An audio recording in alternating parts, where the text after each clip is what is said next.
So that the two-part lecture is supposed to be implantation, trophoblast formation, and the second part will be the growth and maturation of the placenta.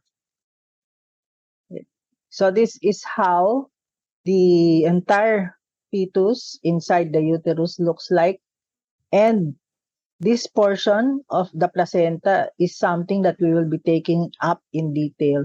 This is just to give you a wider overview of how really in anatomy a pregnant uterus, fetus and placenta looks like. So again, when the ovulation occurs, the egg comes out from one follicle, and that egg is suctioned by the fibria of the fallopian tube. This picture is just to emphasize to you that the fallopian tube is not attached to the ovary. It is emphasizing that that egg, when it comes out during ovulation, has to be caught. It has to be caught by the fallopian tube. So anything that prevents that egg from being caught by the fallopian tube, like is there infection, are there adhesions, that egg will not be caught by the fallopian tube and pregnancy cannot occur. So here is what happens. The egg comes out during ovulation, and ovulation occurs in the middle of the menstrual cycle. It is caught by the fibria of the fallopian tube. It moves up into the fallopian tube, and if it encounters a sperm, then fertilization occurs. And once it becomes fertilized, it is called a zygote.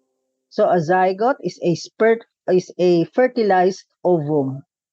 And once there is a zygote, already a pregnancy has occurred, and that zygote is supposed to travel all the way from the fallopian tube down to the inside of the uterus. And while it is traveling, it is supposed to be dividing.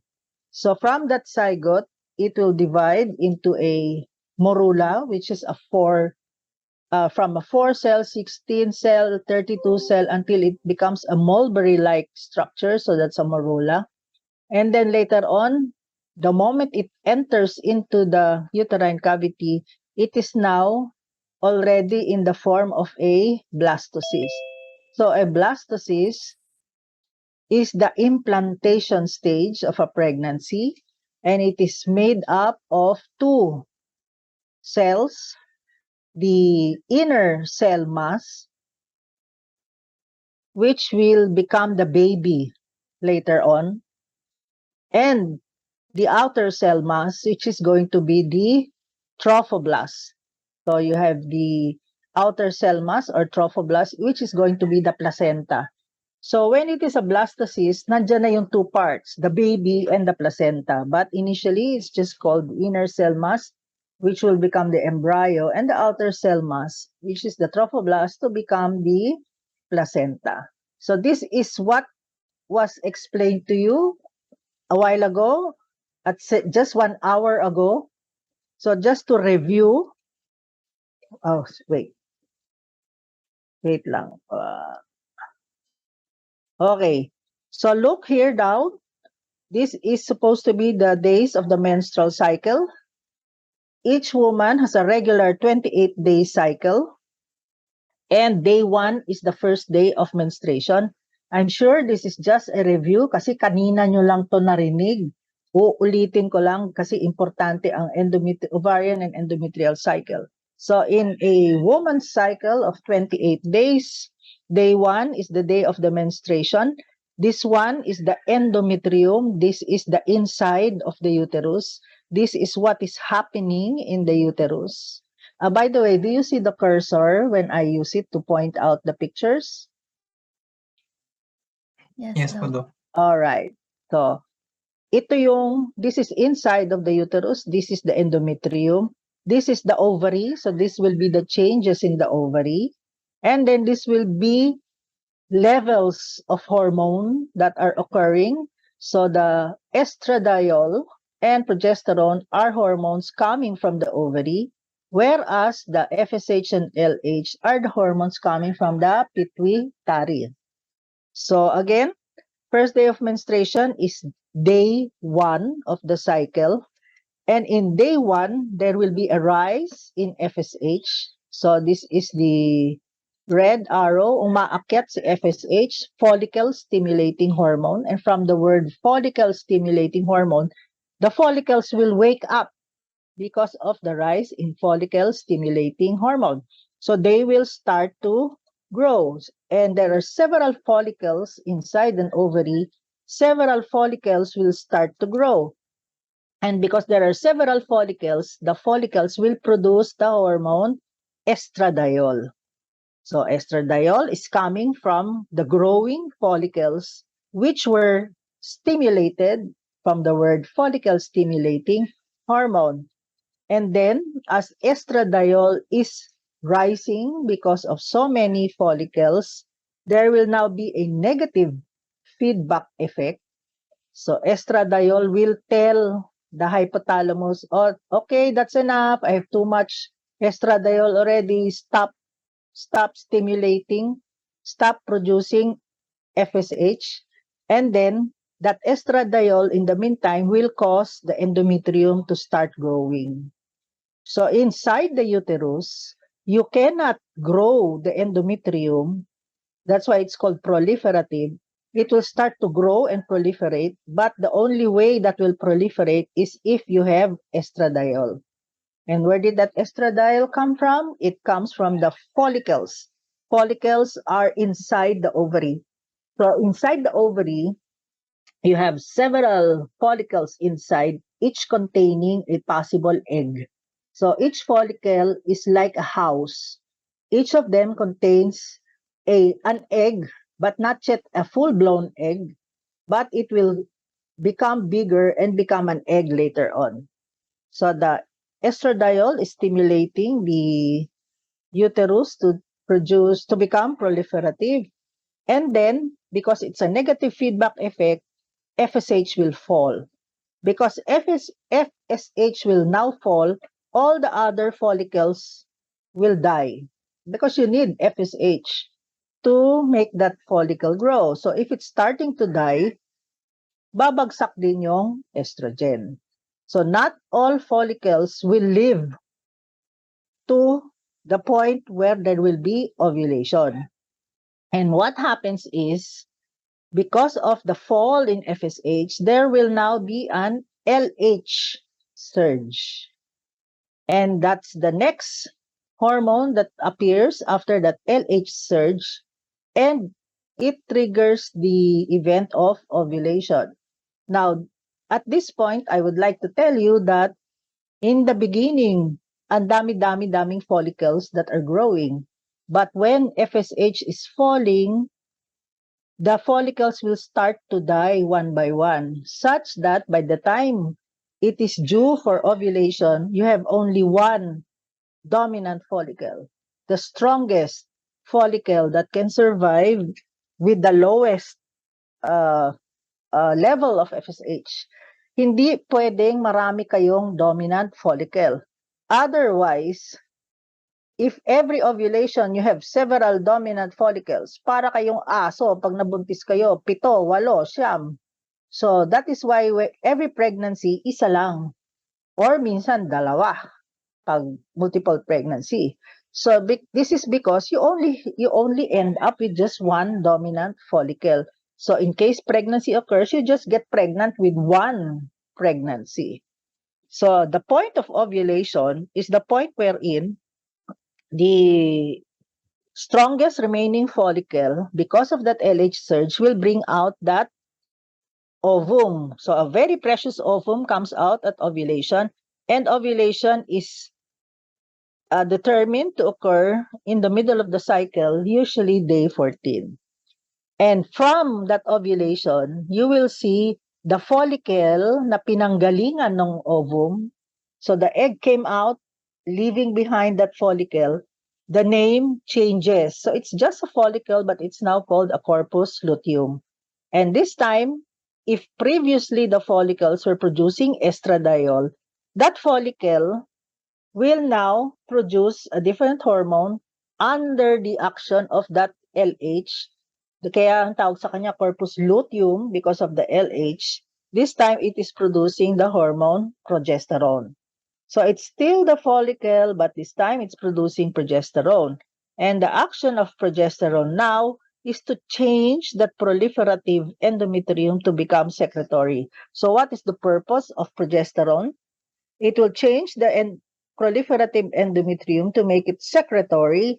This is in preparation for a possible pregnancy.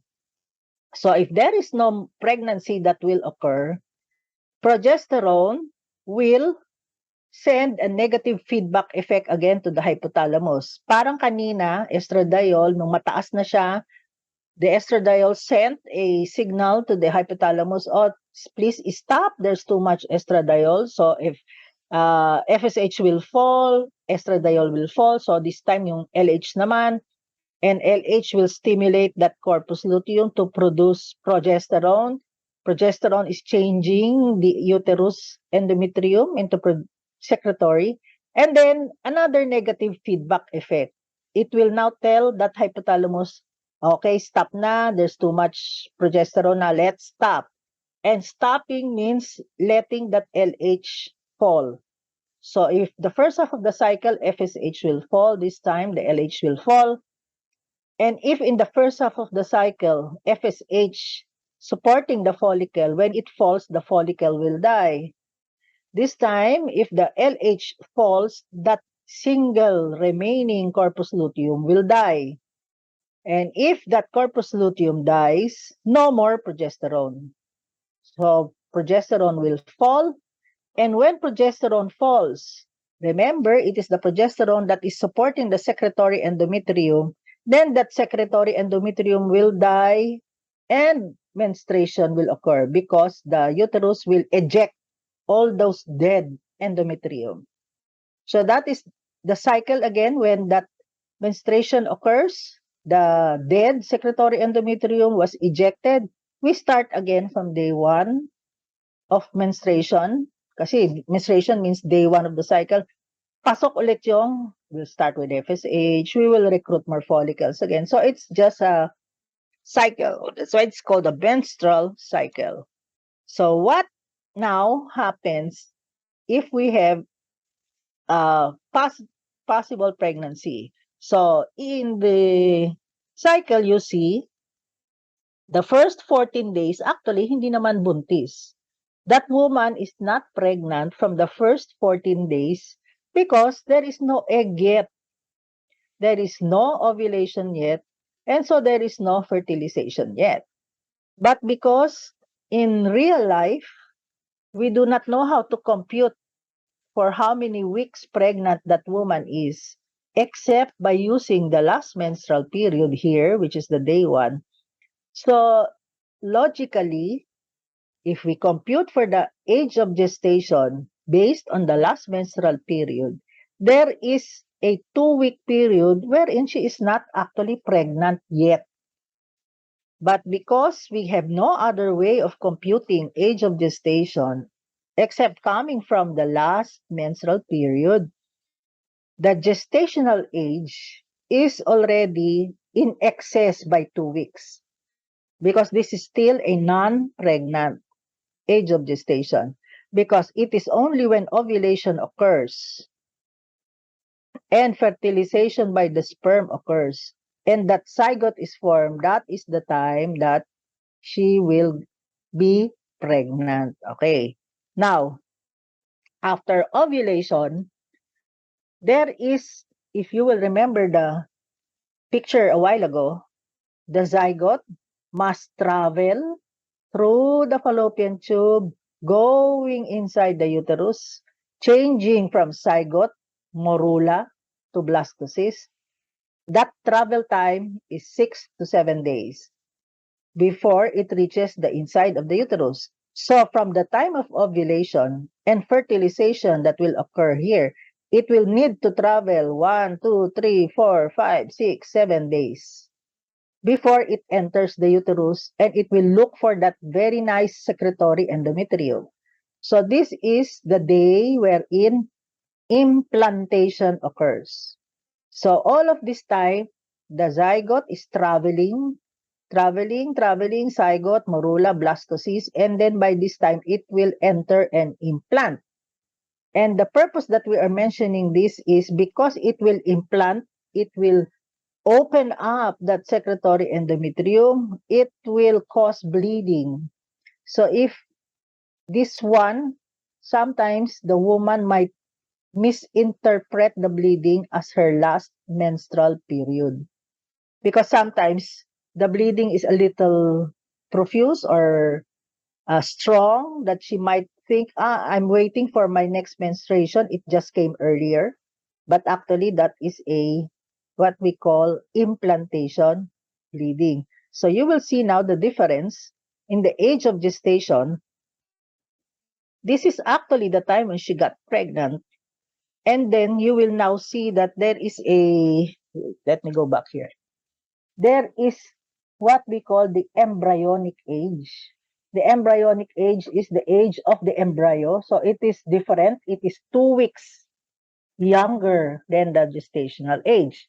So this is what happens when the blastocyst, so this is the blastocyst, on day 6 or 7, it entered the epithelium. It will look for the very, very nice, the best place to implant. It will go near, that is what we call apposition. Then once it has chosen the best area to go in, it will now stick to that endometrium, which we call adhesion. And then once it has chosen where it will stick, it will now invade. That's why it's called invasion. And invasion, if you will look at the picture, it will open up the secretory endometrium. And once it is opening up, remember I said there are inner cell mass, which is the embryo, and the outer cell mass, which is the trophoblast, which will become the placenta. It is the outer cell mass or the placenta that is going to cause it to enter, not the fetus. And so this is how it will look like. This is day 7. Day 7, the blastocyst will start to implant. So, like the roots of a tree, bubongkalin niya ang secretory endometrium. It's going to come in, and then the next day, it's taking root in the wall of the uterus, and you will see that it is purely trophoblast already inside.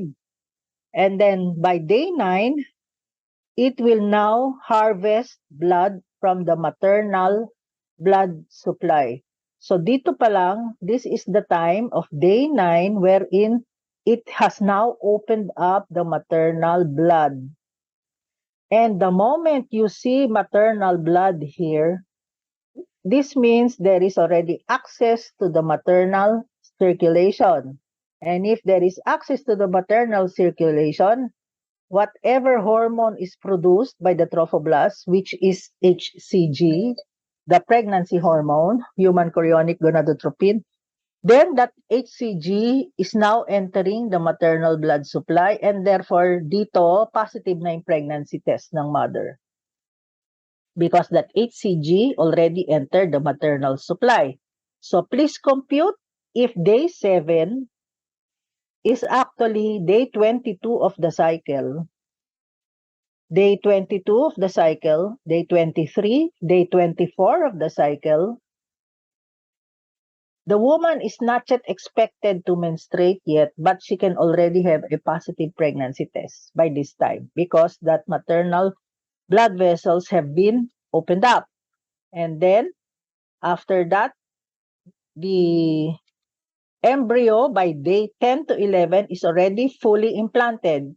It means the entire structure is now embedded in the secretory endometrium, and then the endometrium will close up.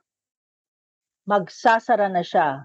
So this endometrium was injured, it was opened up, the blastocyst came in, it implanted in the secretory endometrium, and then it will close up. Okay.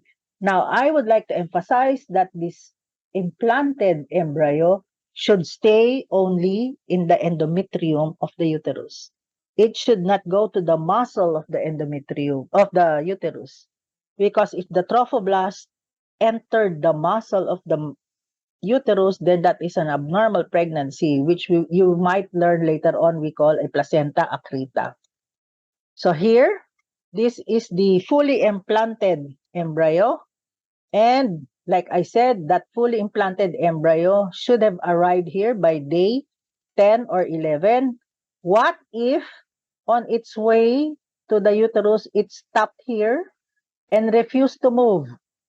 This is a condition we call ectopic pregnancy.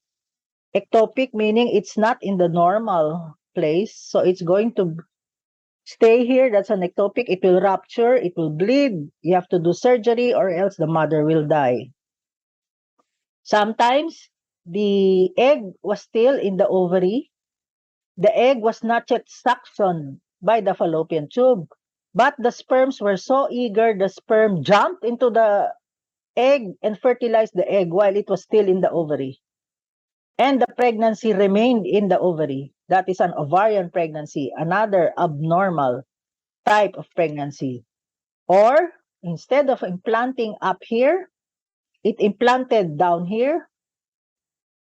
That can cause placenta previa, meaning it is here across implanted in the lower uterine segment, because the normal implantations should be up here in the fundus. And then it may implant in the cervix, cervical pregnancy, or if it cannot catch on, it cannot implant, then abortion will occur. So for you to have a successful pregnancy, you should have a very good endometrium, which is a secretory endometrium, which is supported by progesterone, so that when that blastocyst arrives and it implants, it will stay there. Otherwise, if it does not stay there, then you will end up with abortion. So here now is the implanted blastocyst. The endometrium will now change its name to decidua. So once there is a pregnancy, the endometrium changes its name. It now becomes a decidua, and it will cover up. This is what you call the decidua capsularis. If it is here underneath where that implantation occurred, that is called decidua basalis. And if it is here on the other side, the endometrium that did not participate at all in implantation, we call that decidua parietalis. So again, capsularis is the decidua that covers the blastocyst. Basalis is the decidua where that blastocyst implanted. And parietalis is the decidua that did not participate at all. And then later on, when the baby is now growing bigger and bigger, this capsularis will eventually fuse with the parietalis. And after fusion, it will change its name. It will become decidua vera. So this is how the embryo is fully implanted, and we will have to take this section first because our topic is supposed to be implantation and the placenta. So ito muna ang pag-uusapan natin because this is the baby, this is the embryo, and this is the placenta. So this is what we will discuss. First, it is made up of the trophoblast, which opened up the maternal blood vessel to get blood supply. Okay, so this is how it looks like in bigger magnification. A trophoblast is the one that's going to become the placenta. So there are several trophoblasts which opened up the spiral arteries of the mother, and the spiral arteries are found in the endometrium and sprouting from the myometrium. This picture is very important because this is used to emphasize the different trimesters of pregnancy. And what is the action of the trophoblast? It wants to change the spiral arteries to the very nice vasodilated, no spiraling occurring in that artery, because this is the best vasodilated artery to give more perfusion to the fetus. So as the pregnancy is moving on, the trophoblast is now modifying by invading that spiral artery. It is sending the interstitial and endovascular trophoblast to change the configuration of the arteries to make it like this. And this is important because if that by the end of the pregnancy, it is not dilated, then you run into problems. This is the cause wherein the woman will develop preeclampsia or hypertension. She might develop small babies, intrauterine growth restriction. She might develop preterm labor because there is not enough perfusion going to the fetus because her spiral arteries did not change into a very nice vasodilated artery. Okay, so this is how the blastocyst looks like, and this is a model of how it will look like actually. So this will become the embryo, this will become the umbilical cord, and these are the different surrounding trophoblasts, and you will look, there are more trophoblasts here on top because this will become the placenta, which was embedded in the decidua basalis. Okay, so there are several types of trophoblast or chorionic villi. A trophoblast or a chorionic villi is the one that's going to become the placenta, and its action is to give oxygen from the mother to the fetus. So there's no way for the fetus to get nutrition except from the trophoblast. And then the extravillous trophoblasts are the ones that will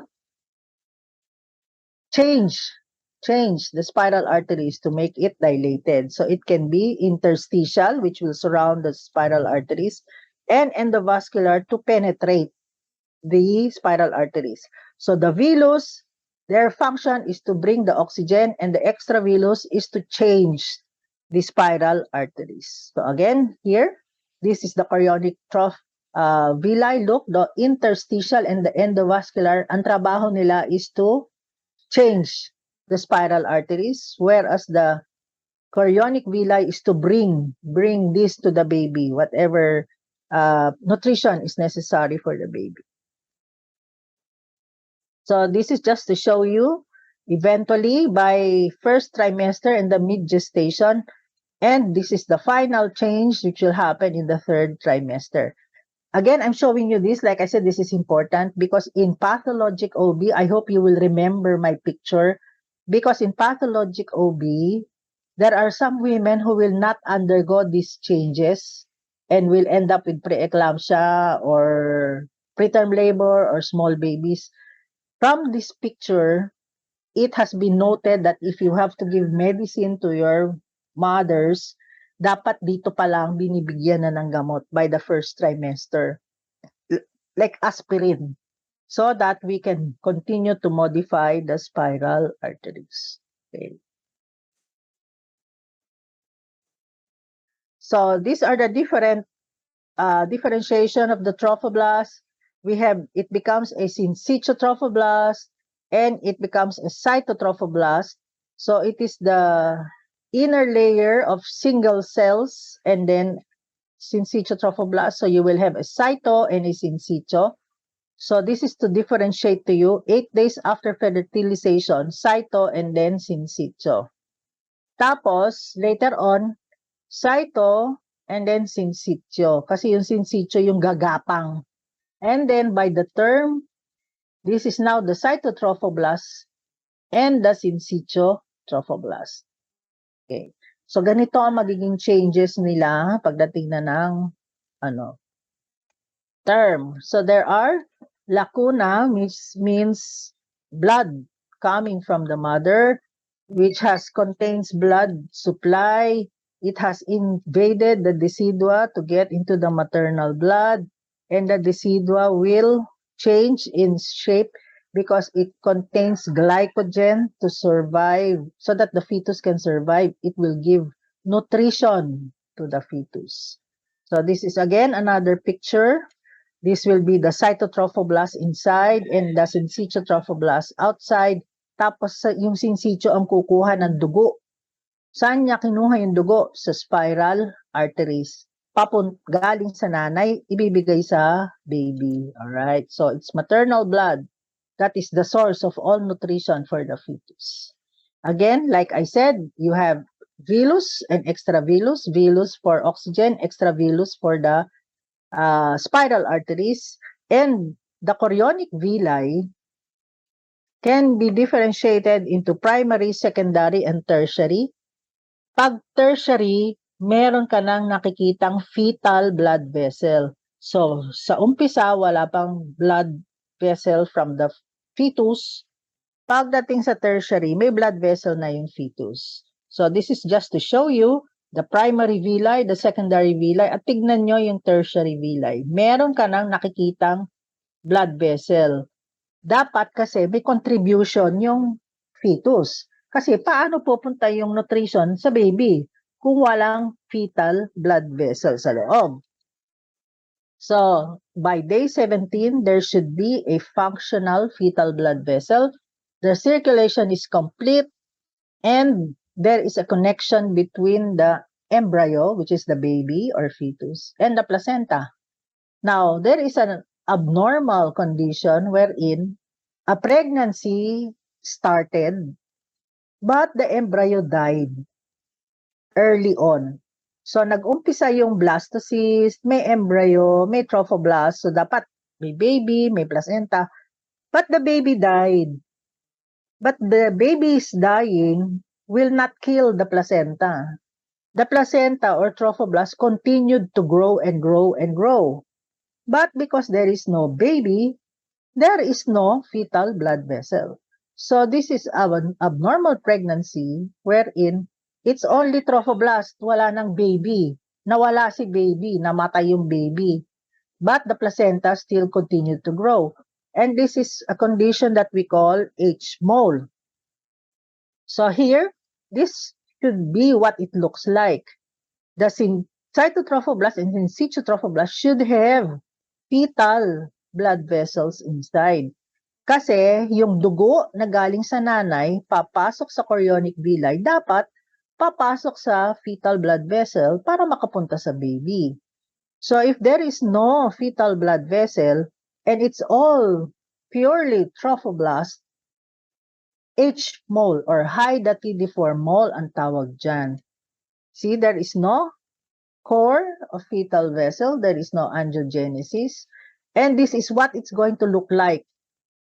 Because there is no blood vessel, it just fills up with fluid. So this is how it looks like. It does not look like a normal placenta. In some textbooks, they call it grape-like clusters. In Tagalog, sago. Sago, if you have seen sago, that's how it looks like. It's like vesicles, sago. Or in English, tapioca. Sige. If you want it in English, it looks like tapioca. So it looks sago-like. That's H-mole. And what is H-mole? It is an abnormal pregnancy wherein there is no fetus, so the trophoblast continues to proliferate. Okay. So this is how it looks like.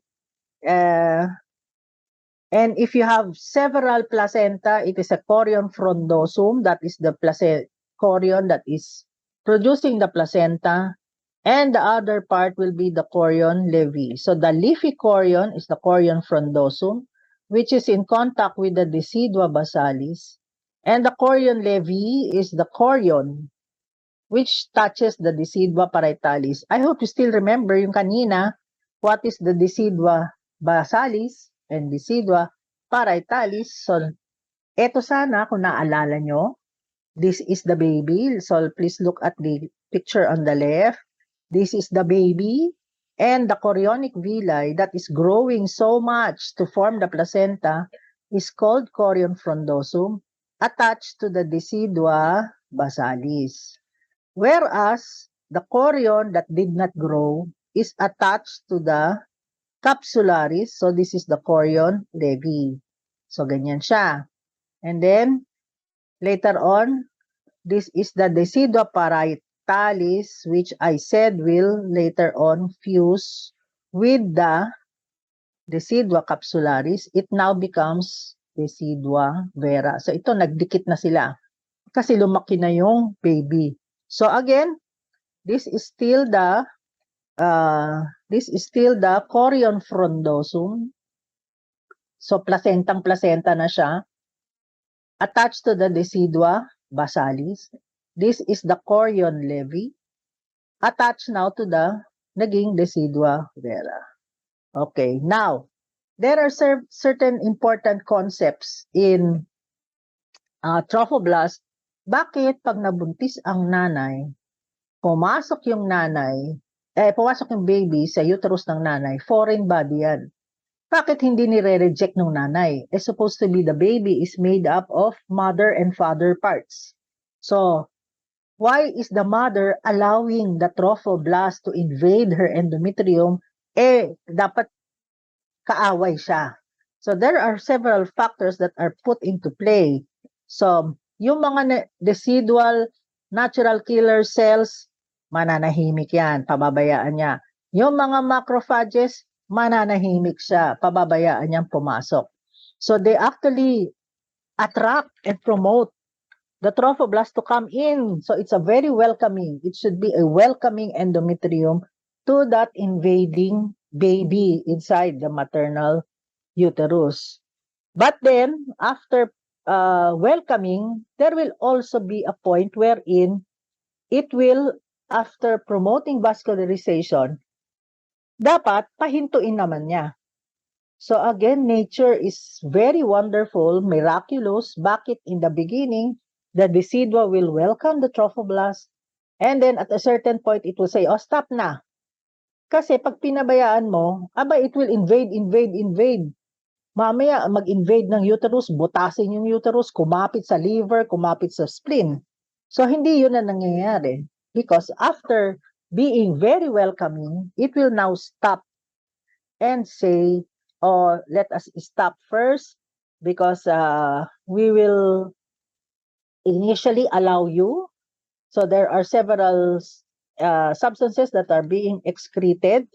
And then, later on, it will limit it in late pregnancy because of several factors again that it will secrete this time to block it.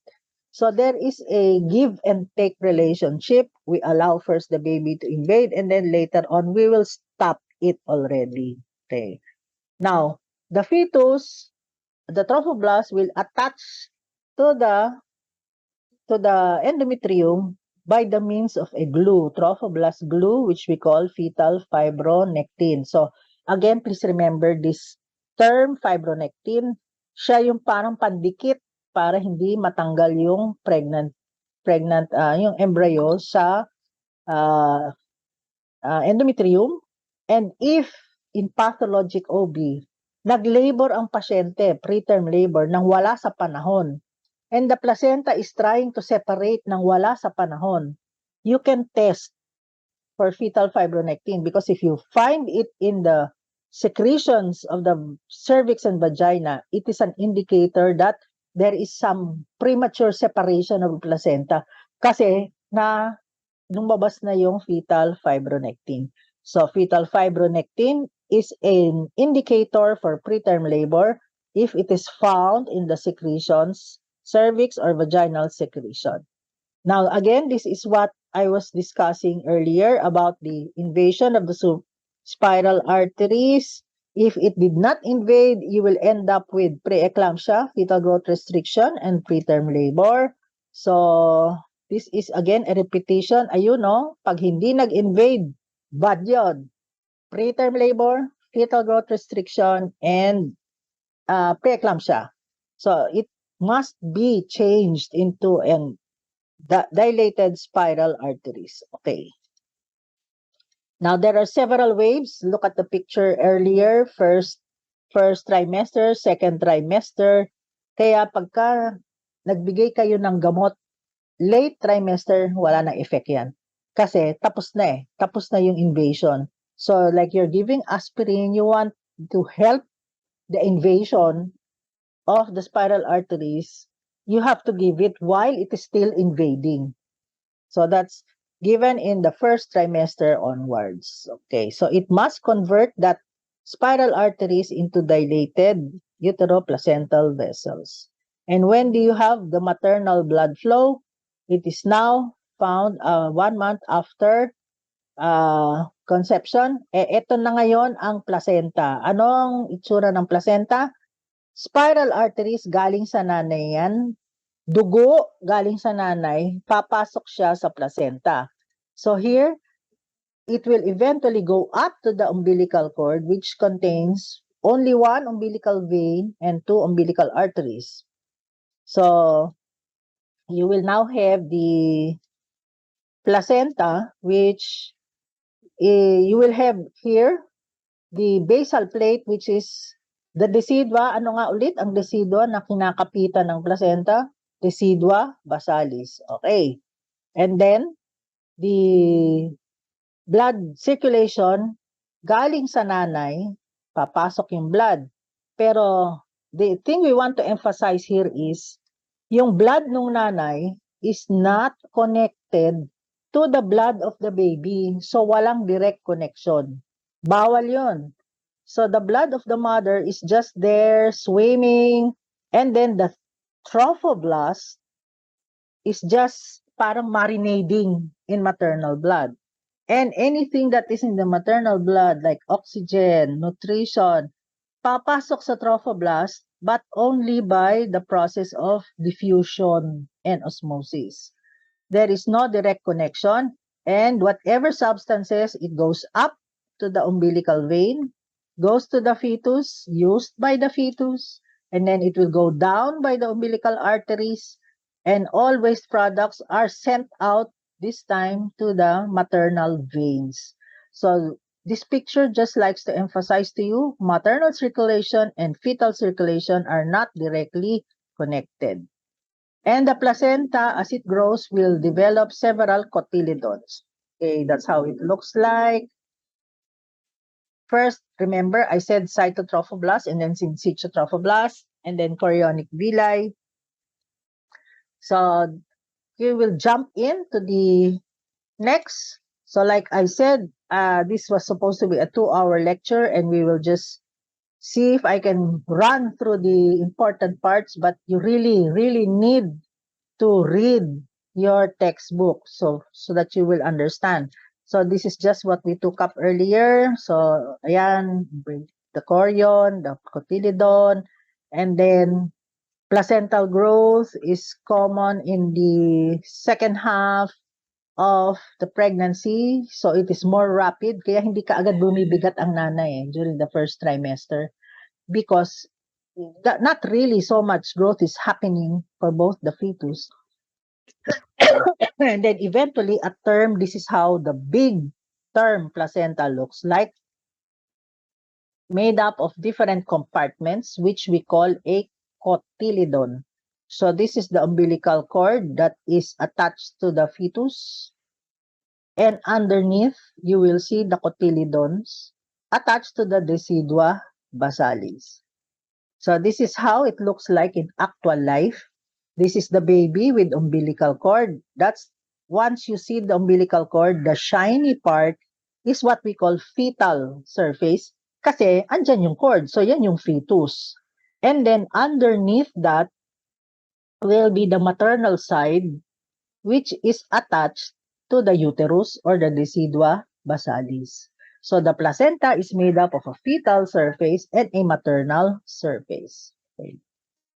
So let me just skip through that. Let me see. All right.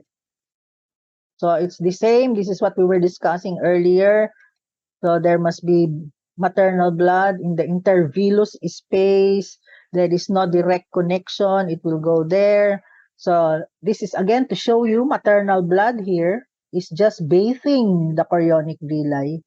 Wala siyang direct connection, and it is only the substances that will go up the umbilical artery used by the baby, and then waste products going down. All right. So this is now what happens, or what are the different layers of the decidua and the uterus. So if you cut a section of the placenta, it must contain amnion, which is the membrane covering the fetus, a chorion, the chorionic villi, the intervillous space, and then the decidua basalis, and then the myometrium. So if let's take time to look at this histologic picture. Amnion covering the fetus. Chorion, another 2 layers of membrane.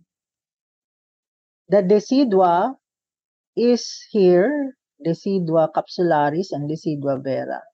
And then the trophoblast.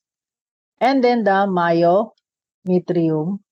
So, and then we now have dapat wala siyang invasion sa myometrium. Let me remind you, dapat yung trophoblast hindi siya lulubog sa myometrium. Otherwise, abnormal yan. Okay. So, next. Wala, ayaw na. So, you have the chorion frondosum. Okay.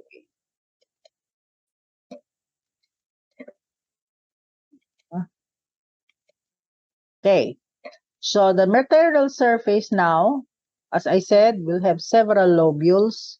And then, this is the fetal surface. So, hanapin nyo yung umbilical cord. So, let us skip the fetal circulation kasi pag binasa mo, it will just trace the circulation of the fetus. Okay, now, the umbilical artery. Ilan ang umbilical artery natin? 2. So, remember, AVA, AVA, artery, vein, artery. So, umbilical vein, isa lang, arteries, 2. So, AVA. And the umbilical artery, during ultrasound, ini-inspect yan. Tinitignan nila yung blood flow. Because blood flow of the umbilical artery is used to assess fetal well-being. Okay.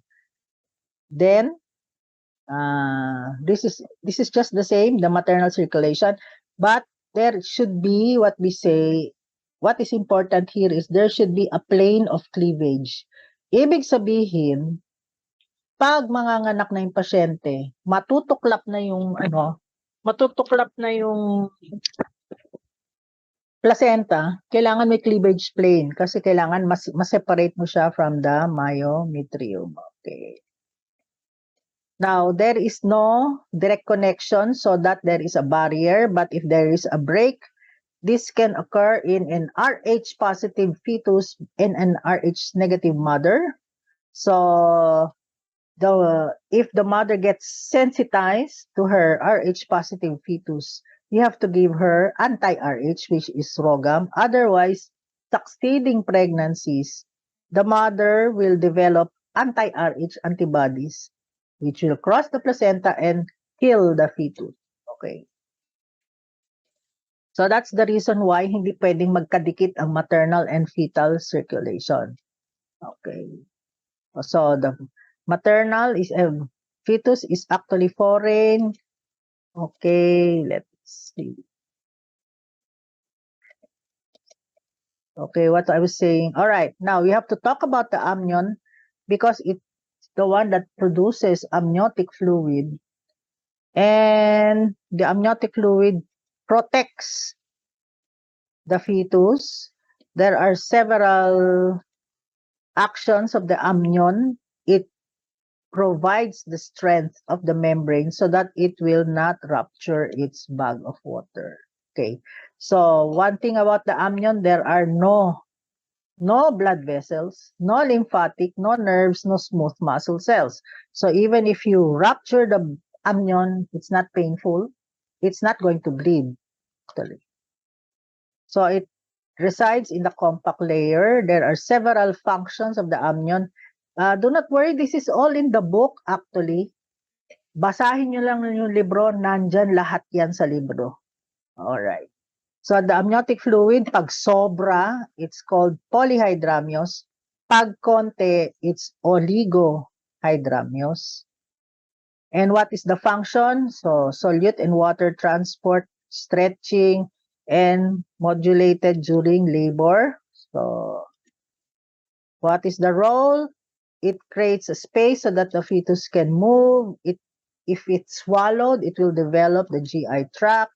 If it breathes by the fetus, it is necessary for development on the lung and protects the cord against compression and has bacteriostatic properties.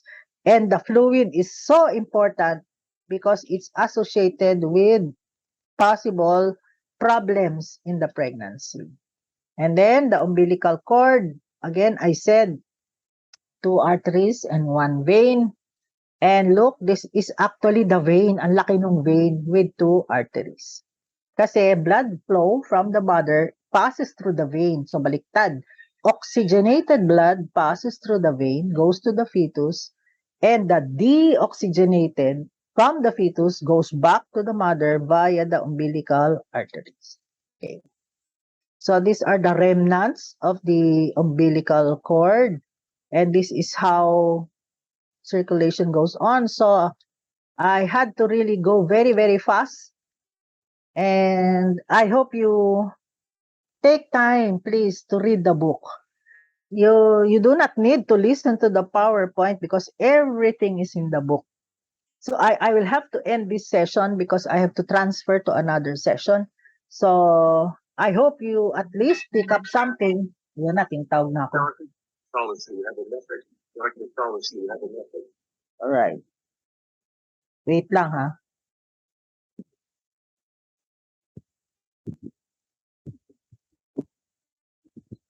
Okay. Okay, guys. I have to leave now, so I have to